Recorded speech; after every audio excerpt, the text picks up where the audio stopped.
Roop here, chapter 12, verse 19. It's where things get real. Things get real here. I'll read it to you. And when Herod had sought for him and found him not, he examined the keepers and commanded that they should be put to death. And he went down from Judea to Caesarea and there abode. Now, there's a lot in this verse.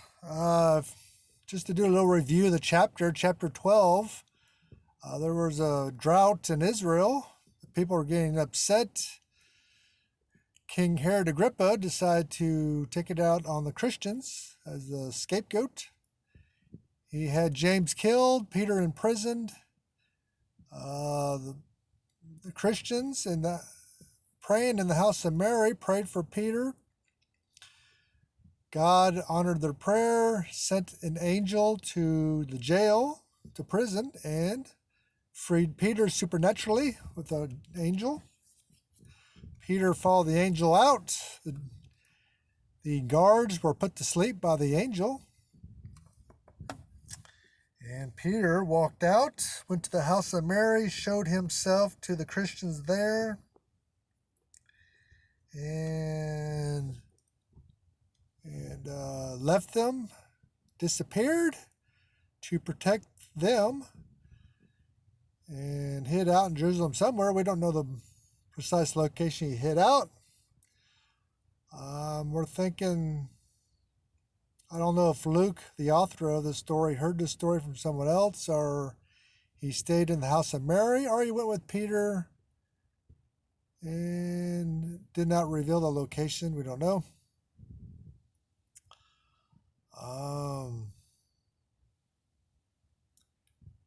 But King Agrippa investigated this himself, examined the keepers, the guards, the prison guards. I'm sure the prison guards said an angelic being put them to sleep, or they saw a flash of light, or they saw something supernatural happen. I'm sure Herod Agrippa wanted to keep that a secret, so he had him put to death. But having a prisoner escape on your watch was always a cause that put the guards to death. That was normal back then. It's not like today. They'd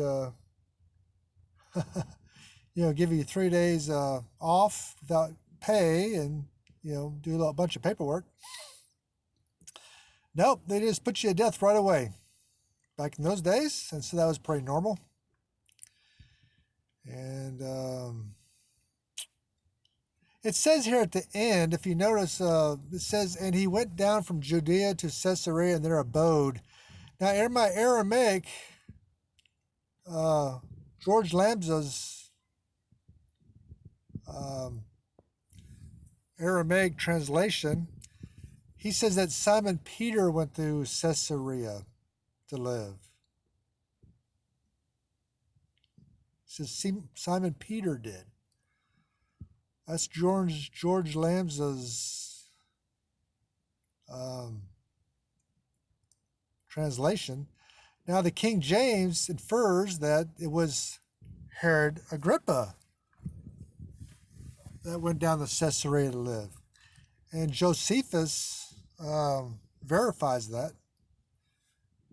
Josephus says that King Herod did go to Caesarea.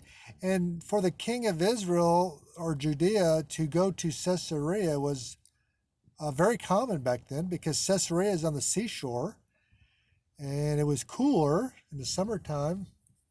You had the sea breeze blowing. It was much cooler. Remember, people didn't have air conditioning back then. So, they didn't have air conditioning back then. So, Caesarea is a lot cooler. Get that sea breeze. It was much more pleasant. Plus, Caesarea was a home port used by Rome and the Greek merchants. And so you had a lot of networking there. You had a lot of network with the Roman officials and Greek officials. And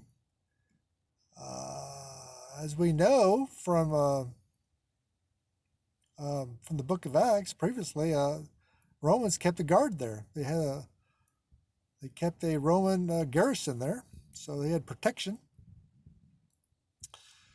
So I'm thinking that maybe George Lambsa is wrong on this one, and King James is right, and that's pretty unusual. So, so anyway, I might have to check my other Aramaic translations. So Peter's in hiding. He's alive. He's in hiding, and looks like King Agrippa goes down for his summer jaunt to Caesarea and takes court there. And so we will read in chapter 20 or verse 20 that he does hold court there, and we're going to get into some human politics now. Next verse deals with some human politics. Now, human politics and God's politics pretty commonly mixes together. So we're going to see that next video. God bless you, Brother Roop out. If you have any comments about this verse, I'd love to hear it. Go ahead and put them in the comment section. I appreciate that. God bless you.